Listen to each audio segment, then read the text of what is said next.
Hello guys, आज मैं लेके आ गया हूँ क्लास 11th का चैप्टर फंक्शंस और रिलेशन दोनों साथ में ही है एनसीईआरटी बुक में। लेकिन हम रिलेशन पहले कवर कर चुके हैं, तो आप अगर रिलेशन के लेक्चर्स नहीं देखें तो देख लीजिए। आपको आई बटन पे रिलेशन क्लास 11th का लेक्चर मिल जाएगा। और यहाँ पे हम अभी आज फंक्शन जो स्टार्ट करेंगे वो बहुत ही इंपॉर्टेंट चैप्टर है मैथ्स का पूरा, वो क्लास 11th और 12th अगर मिला के देखें तो। और ये जेई एडवांस और मेन के लिए भी बहुत इंपॉर्टेंट चैप्टर है। तो इसके लेक्चर्स आप अच्छे से देखते रहिए और हमारे साथ ऐसे ही चैनल पे बने रहिए। और आज हम लेक्चर 1 में डिस्कस करेंगे डेफिनेशन ऑफ फंक्शंस और कुछ एग्जांपल्स ऑफ फंक्शंस के बारे में। तो चलिए स्टार्ट करते हैं आज का लेक्चर। तो सबसे पहले हम देखेंगे फंक्शंस होता क्या है।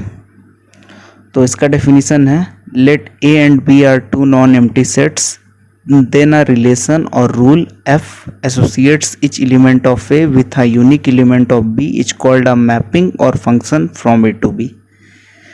जो फंक्शन ये होता है, कोई दो अगर नॉन एम्प्टी सेट्स a और b दिया हुआ है तो दोनों के बीच में एक रिलेशन f हम लेते हैं, रिलेशन या रूल f लेते हैं, जो कि इस तरीके से एसोसिएट करता है कि सेट a के सारे एलिमेंट रिलेट कर पाएँ सेट b के यूनिक एलिमेंट से। मतलब सेट ए के जो हैं वो सारे एलिमेंट रिलेट करने चाहिए सेट बी के यूनिक एलिमेंट से। यानी सेट ए का जितना एलिमेंट्स है वो सब रिलेट करे और सिर्फ एक ही एलिमेंट से रिलेट करे सेट बी का। ठीक है, वहाँ पे सेट ए का सारा एलिमेंट आ जाएगा और सेट ए का जितना एलिमेंट है सारा वो सिर्फ एक ही एलिमेंट से रिलेट करना चाहिए सेट बी का। ये नहीं कि सेट ए का एलिमेंट है वो 2-3 एलिमेंट से रिलेट कर रहा है, वैसा नहीं, सिर्फ एक ही एलिमेंट से रिलेट करेगा। ठीक है, एग्जाम्पल से हम आगे देखेंगे तो समझ में अच्छे से आएगा। और if f is a mapping from A to B, we write f is from A to B. और हम फंक्शन को ही कहते हैं मैपिंग भी। ठीक है, और अगर f जो है वो मैपिंग हो ए से b में तो हम लिखेंगे उसको f is a function from A to b। इसका ये शॉर्टकट हम लिखते हैं f एक कोलोन देके a एरो b यानी a टू b। तो इसका मतलब ये होता है f is a function from a to b। ठीक है, तो f अगर फंक्शन है a टू b में तो हम इस तरीके से लिख सकते हैं f function from a to b। ठीक है, तो आइए एग्जाम्पल से देख के समझते हैं क्या। जैसे कि यहाँ एग्जाम्पल में है, let a is equal to -1 1 2 and b is equal to 1 4 9 10।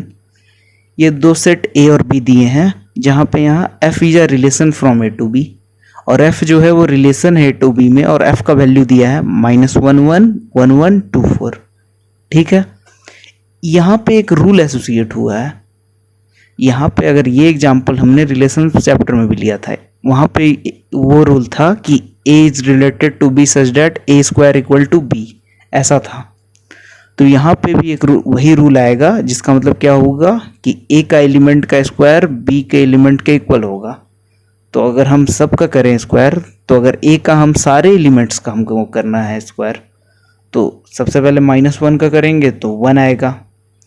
फिर -1 का स्क्वायर करने से सिर्फ एक ही एलिमेंट आता है। उसी तरह 1 का स्क्वायर करने से भी सिर्फ एक ही एलिमेंट आएगा 1, और 2 का स्क्वायर करने से सिर्फ एक ही एलिमेंट आएगा 4।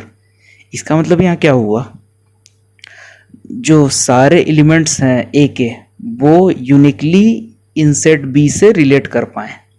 ठीक है, अगर सारे एलिमेंट, अगर हम यहाँ क्या करते हैं, कोई एक और ले लेते हैं 4, ए में एक और एलिमेंट हम ले लिए 4 का अगर स्क्वायर हम करेंगे तो 16 आता है, जो कि बी में नहीं है।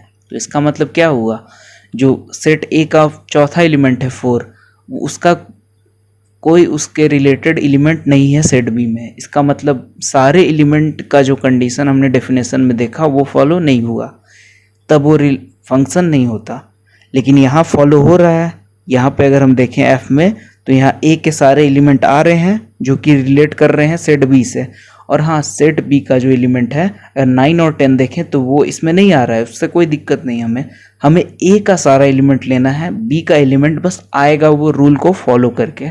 ठीक है, और b का एलिमेंट जैसे -1 और 1, यहाँ हम देखें -1 और 1 दोनों का सिर्फ एक ही एलिमेंट मतलब रिलेट कर रहा है, तो एक ही वैल्यू आ रहा है b का, तो उससे कोई दिक्कत नहीं। हमें बस ए का सारा एलिमेंट पे चेक करना है कि वो उसके एलिमेंट्स मतलब यूनिक है कि नहीं, मतलब ए के जो रिलेटेड कुछ है वो यूनिक है कि नहीं। हम इसे इमेज कहते हैं, जैसे -1 का इमेज 1 है और 1 का इमेज भी 1 है और 2 का इमेज 4 है, जैसे यहाँ F में दिया है -1 का इमेज 1, 1 का इमेज 1 और 2 का इमेज 4। तो सब का इमेज होना चाहिए और सबका एक ही इमेज होना चाहिए, ये मतलब हुआ। ठीक है, तो यहाँ जैसे देखिए A का सारा एलिमेंट का इमेज है और एक ही इमेज है, -1 का सिर्फ 1 ही, मतलब एक ही इमेज है, 1 का सिर्फ 1 है, 2 का सिर्फ 4 है और कोई इमेज नहीं है, तो इसलिए f is a function from A to B। ठीक है, तो f फंक्शन है A से B तक, ये था। आगे अगर कुछ हम इम्पोर्टेंट और देखें, if f is a function from A to B and xy belongs to f, अगर f फंक्शन है A से B तक और xy एक ऑर्डर्ड पेयर है f में, फंक्शन भी एक तरह का रिलेशन है, तो ये भी तो ऑर्डर्ड पेयर का सेट हुआ। जैसे कि रिलेशन एक ऑर्डर्ड पेयर का सेट होता है, क्या होता है वो, कार्टेशियन प्रोडक्ट का सबसेट। तो आप वो सब भी लेक्चर देख लीजिए, इसमें कार्टेशियन प्रोडक्ट हमने पढ़ाया है सेट्स के लेक्चर में, फिर रिलेशन के लेक्चर, तभी आपको ये सब आगे अच्छे से समझ में आएगा। सब आई बटन पे आपको लिंक मिल जाएगी। तो यहाँ पे अगर xy जो ऑर्डर्ड पेयर है वो f को बिलोंग कर रहा है, f यहाँ फंक्शन है A से B तक, जहाँ पे x जो है वो A का एलिमेंट है और y जो है B का एलिमेंट है। ठीक है, तो ऑर्डर्ड पेयर का पहला एलिमेंट A का होता है और दूसरा एलिमेंट B का होता है, ये हमें पता है। तो हम यहाँ पे xy अगर फंक्शन में है तो y is called image of x under the function f। तो हम y को जो कहेंगे वो इमेज कहेंगे x का किस फंक्शन f के अंदर। ठीक है, y यहाँ पे इमेज कहलाएगा x का। उसी तरह x जो है प्री इमेज कहलाएगा y का। ठीक है, या फिर इन्वर्स इमेज कहलाएगा y का, इसको प्री इमेज या इन्वर्स इमेज भी कहते हैं। तो यही हुआ कि जो इमेज ऑफ x हुआ वो क्या हुआ, y। ठीक है, जैसे पिछला एग्जाम्पल में यहाँ पे अगर हम देखें तो पिछला एग्जाम्पल में हमने क्या देखा, यहाँ जो है -1 का इमेज 1 है, 1 का इमेज 1 है, 2 का इमेज 4 है। तो यही है कि पहला जो कंपोनेंट होगा ऑर्डर्ड पेयर का या पहला कोऑर्डिनेट होगा उसका इमेज सेकेंड कोऑर्डिनेट होगा या सेकेंड ऑर्डर्ड पेयर होगा, ऑर्डर्ड पेयर का सेकेंड एलिमेंट या सेकेंड कंपोनेंट होगा।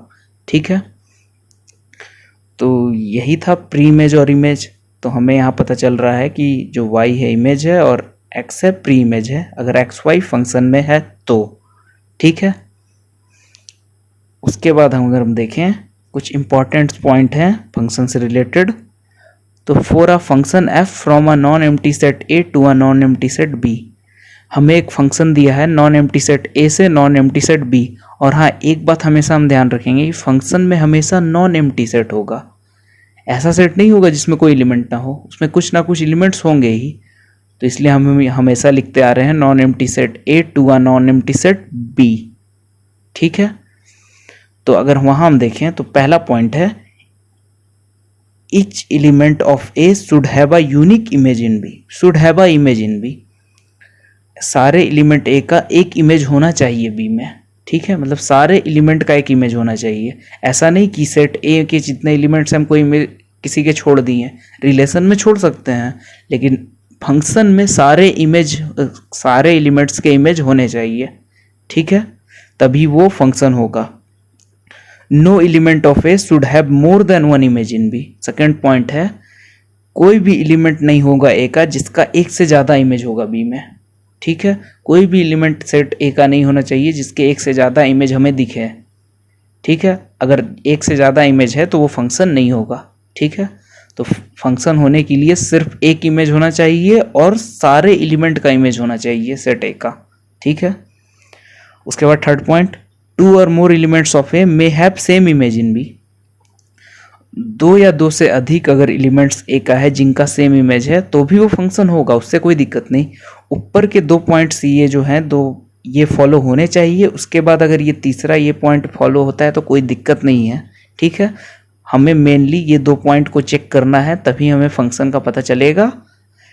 तीसरा जो है कि अगर दो एलिमेंट्स, अगर सेट के दो या दो से अधिक अगर एलिमेंट्स हैं उनका एक ही इमेज अगर है, सबका अगर एक ही इमेज है तब वो फंक्शन होंगे, क्योंकि हमें ए का एलिमेंट्स ही ना चेक करना है कि ए के एलिमेंट्स के यूनिक इमेज है कि नहीं। अगर ए का सिर्फ एक ही इमेज है तो ठीक है, बी का भी एक ही इमेज है तो ठीक है, लेकिन भले वो इमेज सबके सेम हो, उससे कोई दिक्कत नहीं। इसलिए टू और more elements of A may have same image in B. दो या दो से अधिक एलिमेंट ए के होंगे जिनके इमेज हो सकते हैं बी में एक सेम, ठीक है। Every function is a relation but every relation may और may not be a function. सारे रिलेशन फंक्शन है लेकिन सारे फंक्शन रिलेशन है, लेकिन सारे रिलेशन फंक्शन हो भी सकते हैं, नहीं भी हो सकते हैं, ठीक है। क्योंकि अगर देखें फंक्शन तो रिलेशन ही होता है, लेकिन जो रिलेशन है सारा अगर रिलेशन आ गया तो उसमें कोई रिलेशन जो है वो पहला दूसरा पॉइंट को फॉलो नहीं भी करता है, तो वो तो फंक्शन नहीं होगा। इसलिए एवरी रिलेशन मे और मे नॉट बी फंक्शन, ठीक है। और ये जो थर्ड पॉइंट है उसको हम एक तरीके से और इलेबोरेट कर सकते हैं कि जैसे दो या दो से अधिक एलिमेंट्स ए के जिनके सेम इमेज होने चाहिए बी में। इसका मतलब ये होता है कि दो या, अगर इसको हम लाइफ के साथ रिलेट करें तो दो या दो से अधिक अगर सन डॉटर कोई है किसी मदर के, तो दो या दो से अधिक बेटे हो सकते हैं किसी मदर के। तो जो सेट बी है उसको हम मदर मान लिए और सेट ए को सन मान लिए। तो दो या दो से अधिक अगर बेटे हैं तो वो किसी मदर के हो सकते हैं। लेकिन अगर हम यहाँ सेकेंड पॉइंट को देखें तो no element of A should have more than one image. तो इसका मतलब क्या हुआ कि अगर ए सन है तो सन का एक से अधिक माँ तो नहीं हो सकती, इसका ये मतलब होता है, ठीक है। आगे अगर देखें एग्जाम्पल ए 1 2 3 4, यहाँ दो सेट ए और बी दिए हैं 1 2 3 4 और बी है ए बी सी डी। तो f function from A to B क्या है 1a 2b 3c 4d। ये एग्जाम्पल जो है वो ये इसका रिप्रेजेंटेशन को दिखाने के लिए है कि यहाँ ए और बी दो सेट दिए हैं, दो एरो डायग्राम से हम रिप्रेजेंट कर रहे हैं। एफ यहाँ फंक्शन है ए से बी तक। तो यहाँ हमें दिख रहा है कि 1 2 3 4 जो ये चार एलिमेंट हैं के उनके इमेज एक है, जितने एलिमेंट हैं ए के उनके सबके इमेज हैं बी में, ठीक है। जैसे 1 का इमेज ए है, 2 का इमेज बी है, 3 का इमेज सी है, 4 का इमेज डी है। तो ये फंक्शन है ए से बी तक, ठीक है। और सब का अगर देखें तो यूनिक इमेज है, 1 का ए ही है, 2 का सिर्फ बी है, 3 का सिर्फ सी है, 4 का सिर्फ डी है, और सारे एलिमेंट्स का है जो ए में है। इसका मतलब ये फंक्शन है। अगर मदर सन से रिलेट करें तो अगर ये सन होगा तो ये मदर अगर है तो 1 ए का सन है, 2 बी का सन है, 3 सी का सन है और 4 डी का सन है, ठीक है। और सही अगर आगे एग्जांपल देखें कि कौन रिलेशन है कौन नहीं है, तो यहाँ पे अगर देखें f1 पहला फंक्शन है, वो है कि नहीं है ये हमें बताना है कि वो फंक्शन है कि नहीं है f1। तो जैसे यहाँ देखें हम 1 का इमेज a है, 2 का इमेज b है, 3 का इमेज c है, 4 का इमेज d है। यहाँ जितने 1 2 3 4 हैं ए के सबके इमेज हैं कुछ ना कुछ, और सबके यूनिक इमेज है। 1 का सिर्फ ए है, 2 का सिर्फ बी है, 3 का सिर्फ सी है और 4 का सिर्फ डी है। इसका मतलब ये जो है ये फंक्शन है। तो f1 यहाँ पे फंक्शन है। नेक्स्ट f2 में देखें, f2 में अगर देखें 1 का a इमेज है, 2 का b है, 3 का c इमेज है, 4 का कुछ इमेज ही नहीं है। तो ऐसा तो पॉसिबल नहीं है। हमें a के जितने एलिमेंट हैं सब के इमेजेस होने चाहिए b में। इसका मतलब जो f2 है वो फंक्शन नहीं है, ठीक है। तो ये जो f2 हो गया ये फंक्शन नहीं हुआ, ठीक है, क्योंकि यहाँ 1 2 3 की यूनिक तो इमेज आ रहे हैं लेकिन 4 के जो है इमेज है ही नहीं। इसका मतलब ये फंक्शन नहीं है, ठीक है। उसके बाद अगर देखें यहाँ पे अगर देखें f3 में तो यहाँ पे क्या है 1 का इमेज है a, 2 का इमेज है b, 3 का इमेज है c और 3 का इमेज है d भी। ऐसा भी पॉसिबल नहीं है, और 4 का इमेज ही नहीं है। तो ऐसे भी कहेंगे कि हम ये फंक्शन नहीं है। लेकिन 3 का अगर इमेज c भी है और d भी है, तो अगर 3 का हमें यूनिक इमेज देखना है, 3 का तो एक इमेज नहीं 2 इमेज आ रहा है, इसका मतलब ये यूनिक नहीं है। तो ये एवरी और यूनिक दोनों कंडीशन को फॉलो नहीं कर रहा है। इसका मतलब ये जो है f3 ये फंक्शन नहीं है। और अगर सन और मदर से हम देखें तो सन अगर ये है a और b अगर मदर है, तो यहाँ पे क्या हमें दिख रहा है कि 1 का मदर है a, 2 का b, 3 का मदर c भी है और d भी है। तो ये तो हो नहीं सकता, ये पॉसिबल नहीं है। इसका मतलब ये जो है ये फंक्शन नहीं है। तो ये f3 फंक्शन नहीं है, ठीक है। और 4 का मदर ही नहीं तब भी ये भी फंक्शन नहीं है। तो f3 फंक्शन नहीं है। f4 देखें, f4 में 1 का इमेज है a, 2 का इमेज है a, 3 का इमेज है b, 4 का इमेज है 3 का इमेज है d, 4 का इमेज है b। तो हमें 1 2 3 4 सब का इमेजेस है 1 का इमेज भी है, 2 का इमेज भी है, 3 का इमेज भी है, 4 का इमेज भी है, लेकिन 1 का इमेज भी ए है और 2 का इमेज भी ए है। तो यहाँ हम क्या देखें, ए का 2 या 2 से अधिक एलिमेंट का सेम इमेज हो सकता है, इसका मतलब 1 और 2 का ए इमेज हो सकता है, ये सही है, मतलब ये फंक्शन होगा। या फिर मदर सन में देखें तो ये अगर सन है, ये मदर, तो यहाँ पे 1 की भी माँ ए है और 2 की भी माँ ए है, 2 की भी मदर ए है। इसका मतलब क्या हुआ, ऐसा तो पॉसिबल है, इसलिए ये फंक्शन है। ठीक है, तो वही हुआ कि 1 का भी एक ही मदर है ए और 2 का भी मदर है एक ही बी। उसी तरह 3 का मदर है डी, 4 का मदर है बी, तो भी ये हुआ फंक्शन।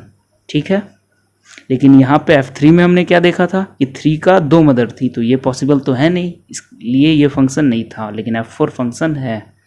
ठीक है, उसके बाद देखें F5। अगर F5 में हम देखें तो यहाँ पे क्या है, यहाँ पे भी उसी तरीके से है जैसे यहाँ देखें F5 में।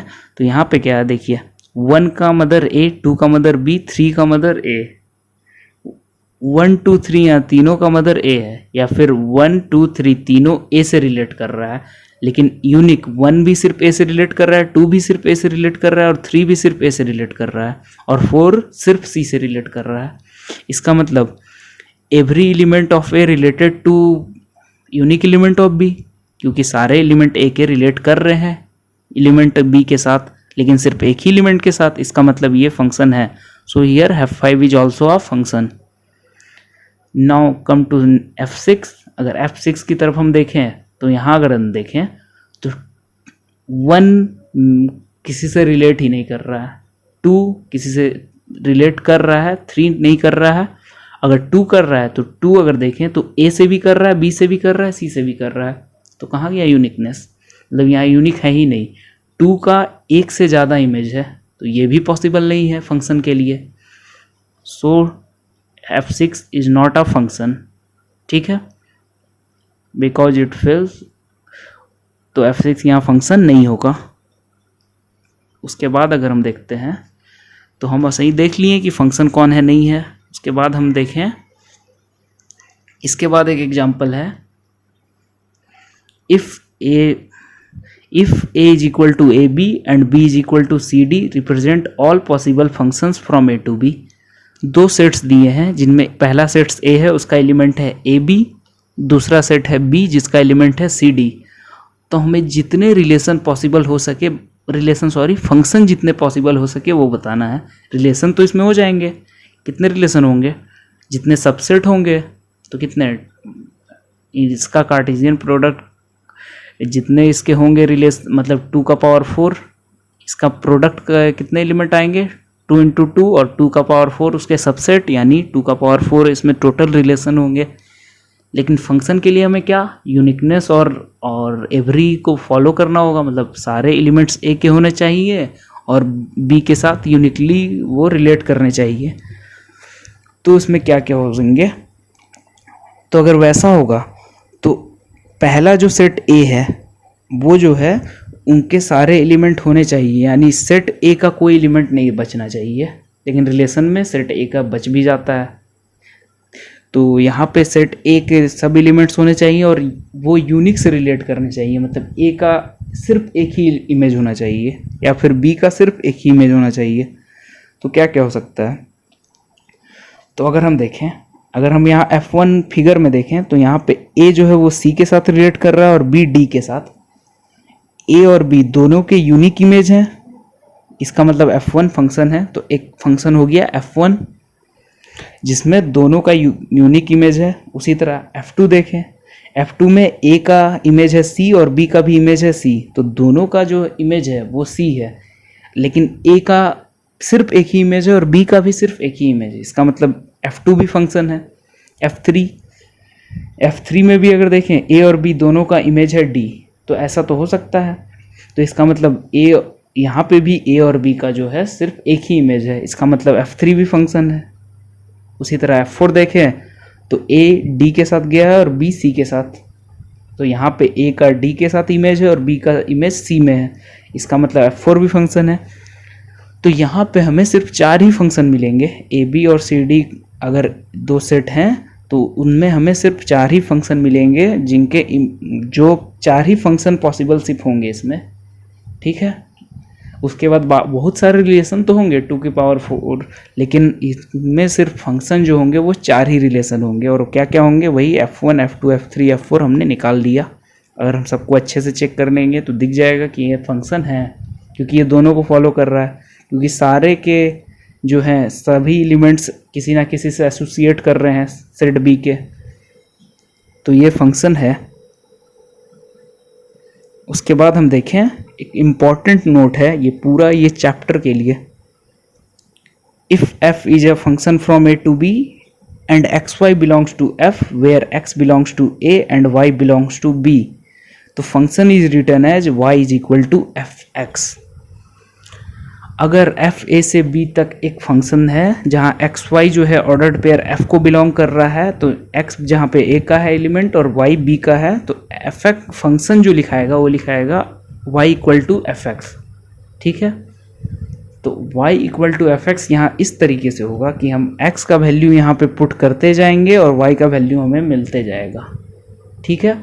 और ये दोनों के बीच में जो फंक्शन यानी जो रूल होगा वो कुछ भी हो सकता है। आगे हम जैसे लेक्चर में बढ़ते जाएंगे तो हम बहुत फंक्शंस पढ़ेंगे, trigonometric function, exponential function, logarithmic function, constant polynomial, ये सब बहुत सारे फंक्शन आते जाएंगे। तो इसी तरीके से हम लिखेंगे सबका जो y इक्वल टू fx यही फंक्शन होगा, ठीक है। तो fx का वही कुछ वैल्यू हो जाएगा, जैसे fx is equal to sine x, fx is equal to log x, इस तरीके से आगे आप देखते जाइए लेक्चर, आपको मिलते जाएगा, ठीक है। अगर यहाँ हम सिंपल एग्जांपल देखें सेट के फॉर्म में, वो सब तो सेट के फॉर्म में उतने नहीं रहेंगे, आगे हम जैसे डोमेन रेंज में बात करेंगे तो आपको समझ में आएगा और अच्छे से। तो पहले हम क्या करते हैं, एग्जांपल देख लेते हैं सिंपल, डोमेन रेंज ये सब हम नेक्स्ट लेक्चर में डिस्कस करेंगे।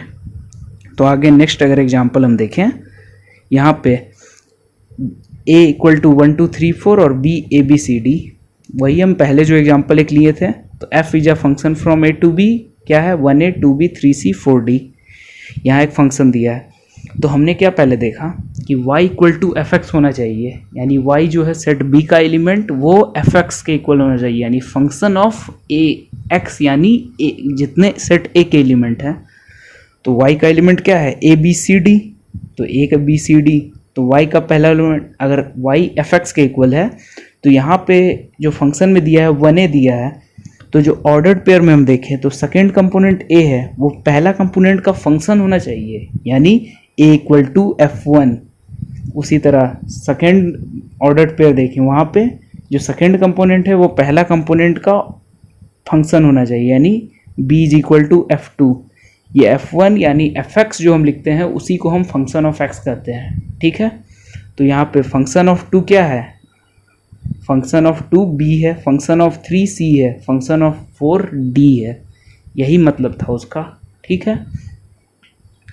तो यहाँ पे अगर हम देखें तो यहाँ बस हम सिंपल एग्जांपल लिए हैं 1 2 3 4, उधर a b c d, जैसे हम रिलेशन में रूल बताए थे ना, जैसे a plus b is equal to 4, जैसे x प्लस 2y, और जितने एग्जाम्पल्स हम लेके किए थे, तो वैसा ही हम आगे जितने फंक्शन डिस्कस करेंगे उसमें इसी तरीके का आएगा। जैसे दे देगा fx is equal to sine x, तो x का हमें पहले चेक करना है वैल्यू, तो x का वैल्यू हम चेक करेंगे जो सेट दिया रहेगा, या फिर आगे हम डोमेन रेंज पढ़ेंगे तो अच्छे से आपको समझ में आएगा क्या करना है। तो इसी तरीके से होगा कि a जो है फंक्शन ऑफ 1 है, b फंक्शन ऑफ 2 है, c फंक्शन ऑफ 3 है और d फंक्शन ऑफ 4 है, ठीक है। आगे और एग्जांपल देखते हैं जिससे आपको अच्छे से और समझ में आए। जैसे यहाँ दिया है if a is equal to -3 -1 1 2 3, b is equal to 1 4 9 10 11, the rule f is given by fx is equal to x square, check whether f is a function और नॉट। यहाँ दो सेट a और b दिए हैं जिनके एक element ये हैं -3 -1 1 2 3, और b का एलिमेंट है 1 4 9 10 11। दो सेट ये हो गए, और एक रूल f एसोसिएट कर रहा है a से b तक, वो क्या है fx is equal to x square. देखिए आ गया, जैसे मैंने कहा fx is equal to x square, या फिर यहाँ और भी कुछ रहता है fx is equal to log x, fx equal to sine x, fx equal to cos x, ऐसा कोई भी यहाँ फंक्शन रहता, तो हमें चेक करना है कि वो फंक्शन है कि नहीं है।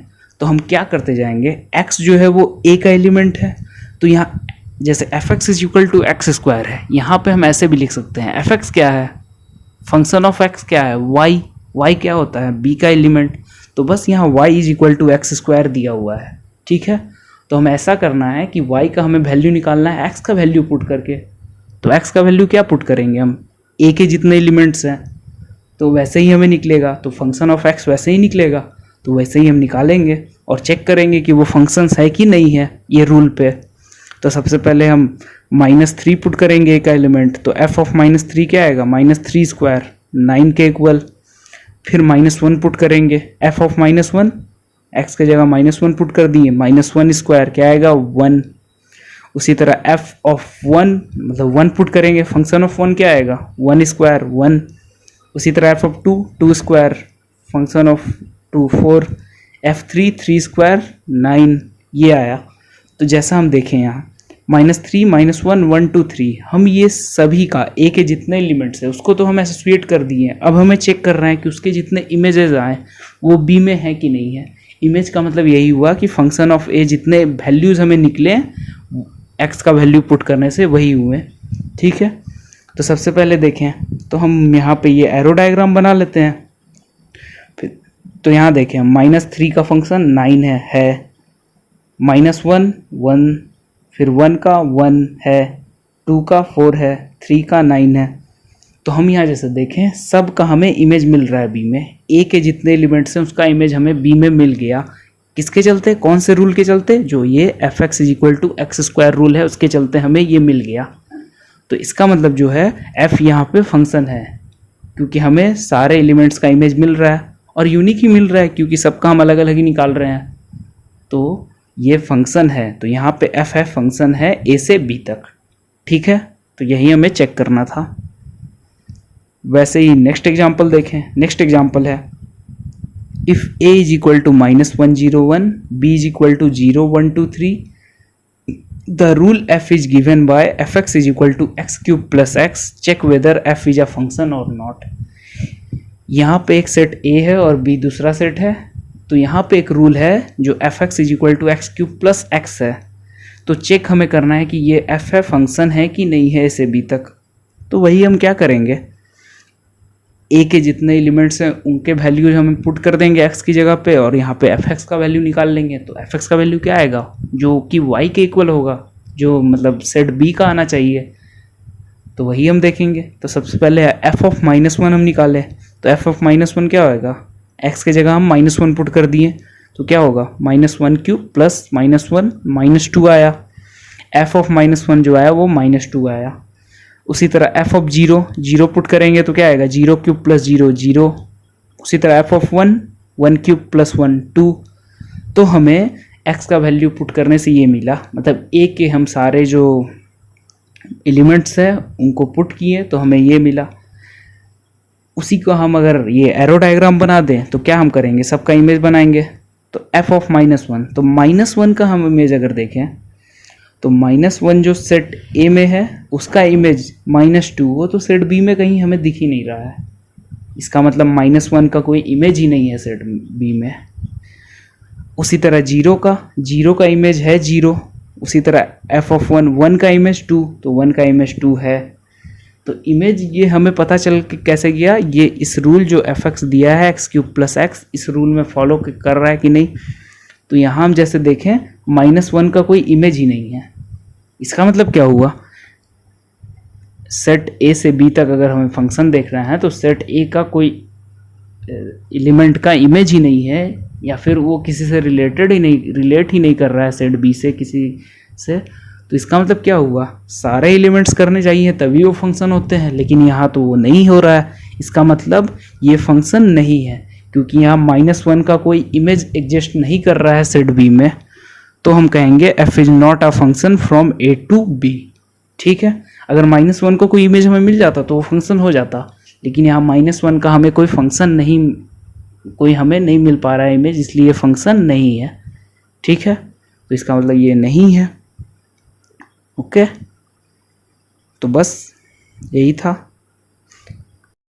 तो बस आज के लेक्चर में इतना ही। अगर आपने अभी तक चैनल को सब्सक्राइब नहीं किया तो सब्सक्राइब कर लें और नोटिफिकेशन बेल भी दबा दें, जिससे नेक्स्ट लेक्चर जो आए जो कि डोमेन एंड रेंज से रिलेटेड होगा उसके नोटिफिकेशन आपको मिल जाए। तब तक के लिए आप पढ़ते रहें, ऐसे ही लेक्चर देखते रहें, अच्छे से ये चैप्टर को आप समझें। तब तक के लिए बाय।